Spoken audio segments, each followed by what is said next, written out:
This is episode 62 of Zen and the Art of Real Estate Investing with my guest, Dr. Adam Gower, the founder of GowerCrowd.com. He's a 30-plus year real estate veteran, hey, just like me, but Dr. Gower, over $1.5 billion of commercial real estate investment and finance experience. Now he builds digital marketing systems for real estate professionals who want to raise equity capital online, aka crowdfunding. Adam, great to have you on the show. Well, it's great to be here. Thanks for having me, Jonathan. Yeah, pleasure. I always like to start here. When you were younger, did you have an interest in real estate? I've always been younger. Yeah, for us both. Yeah, I think I did. You know, my family growing up did a lot of development across Europe. So I kind of saw that, and I saw the benefits of that just as a kid. Yeah. But my entree into real estate was actually pulling wires for an electrician in Southern California, and I then started to raise capital. So one thing led to another. I started to raise capital for ground-up multifamily sponsors, and I've always been interested. There have been a couple of diversions during my career, but for the most part, it's been strictly commercial real estate development and finance. But in terms of acquisitions, you've dealt in your career with a lot of distressed commercial assets. And part of understanding the distress is not just the money part. It's what's behind why the property is distressed, which then gives you leverage as a buyer because you're figuring out what their, like you said before, what their real problem is. So is this way of thinking something that's helped you in the distressed asset game as well? You know, distressed assets are phenomenally difficult to deal with, actually. So my background has been, so my exposure to distress, apart from the fact that this sponsor that I worked for in the 80s went belly up when the savings and loan crisis hit. And so I lost everything and the whole thing kind of evaporated.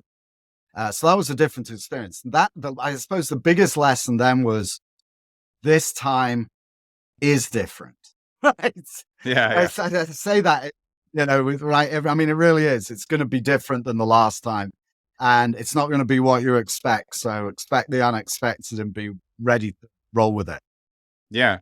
But my experience of distress from a kind of non-personal perspective, at that time, you know, I lost all my money. It was a whole different thing. Was during the global financial crisis, so 2007 and beyond. Yeah. For a few years.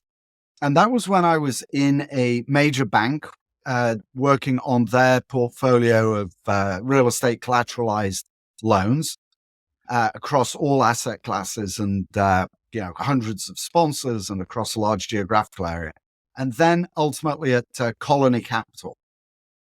And so I did, when I was at the bank, I wasn't buying, I was selling loans. Yeah. Right? Okay. So the bank wanted to divest of non-performing loans. So there was no acquisition function. I was dealing with people who were buying these loans. So, and it was very different because we were quarterly based. And so we were deadline driven.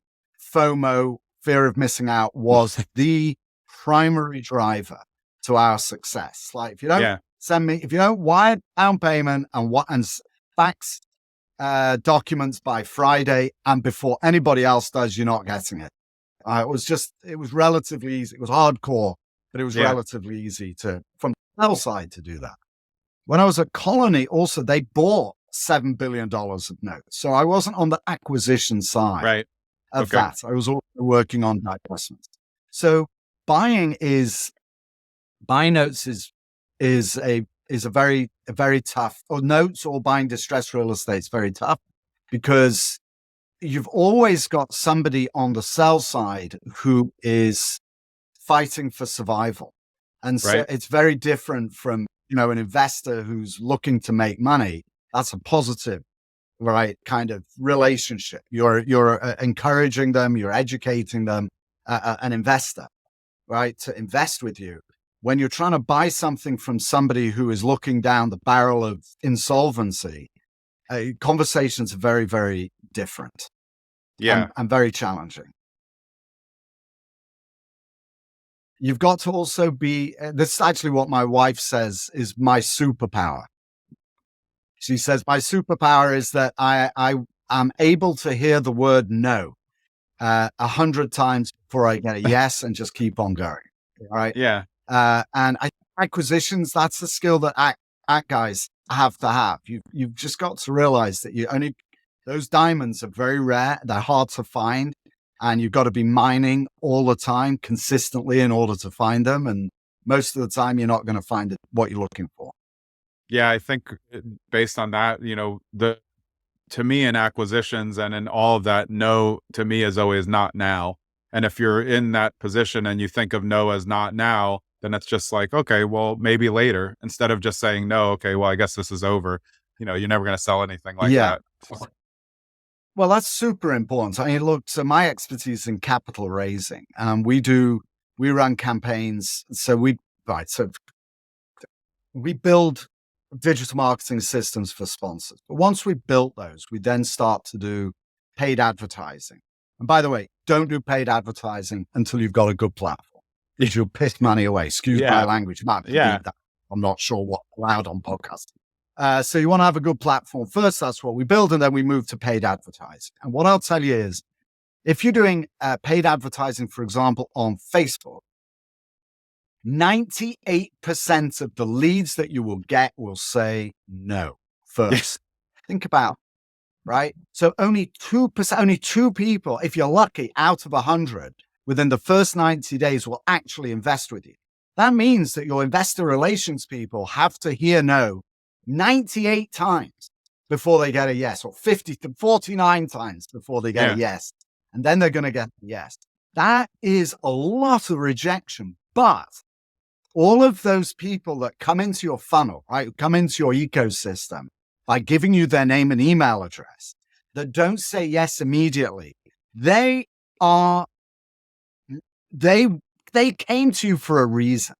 And it might be that today isn't exactly the right time, but if you nurture them over time, this is the beauty of digital marketing. You don't have to pick up the phone all the time. In fact, I don't like picking up the phone.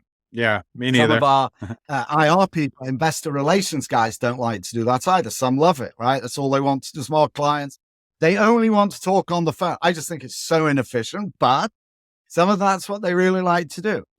But with digital marketing, you can nurture 198 people that said no over a period of time, and you can do it all at the same time by sending out a high value video or an email or a newsletter, something that isn't always saying, here, please invest with me, but here's some information that's going to help you in your journey for real estate investing. I'm going to share that with you. That's how you nurture them. You can do it all at once, right? All those people at once. And that's really the power of digital marketing. Okay, so tell us a little bit more about GowerCrowd.com, so we know what you do, where people can reach you, and what the goals are for your company. Thank you. So GowerCrowd.com, that's my last name and the word crowd, is the best way to reach me. So I have a newsletter, so you just sign up for the newsletter. It's free. It goes out every Wednesday, and it covers real estate, syndication, and crowdfunding.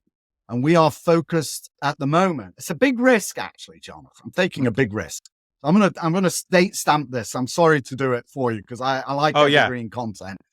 Everything we talked about is evergreen, but right now I'm going to date stamp it early July 2023. And the reason I do that is because as the markets change, so do we pivot. So if you're listening in a year from now, things will be completely different probably. But our focus today is discounted, distressed real estate. And we are feeling our way through the market. We're starting to get some inquiries from people that have access to discounted deals that they want to finance. We're starting to get inquiries from investors, and we are trying to figure out how to bring them together and make a little bit on the side in the process of doing that. It's complicated, and I'm not quite sure how. Probably what we'll do is we will do some JV partnerships with sponsors that bring deals that they want to finance. That's kind of where I'm orienting my work at the moment.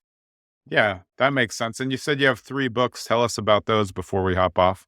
Yeah, I cover. Yes. So on the website, there are, I don't remember, I just changed them up actually. So if you go to GowerCrowd.com and just scan down to the bottom, there are 3 $7 books. I love these $7 books. One's Real Estate Crowdfunding, The Secret World. That's really for investors, passive investors. And that just explains the benefits of investing through crowdfunding, right? Through an online syndication. And then there's this new book also for passive investors, The Reality of Distressed Real Estate, which looks at, exactly that. I just go into detail on what distressed real estate is and how to find it and how to invest in it, or discounted deals. Yeah. And then the main book for developers is Syndicate. And that's the one that I talked about a little bit earlier, which is really your key to best of class website for raising capital.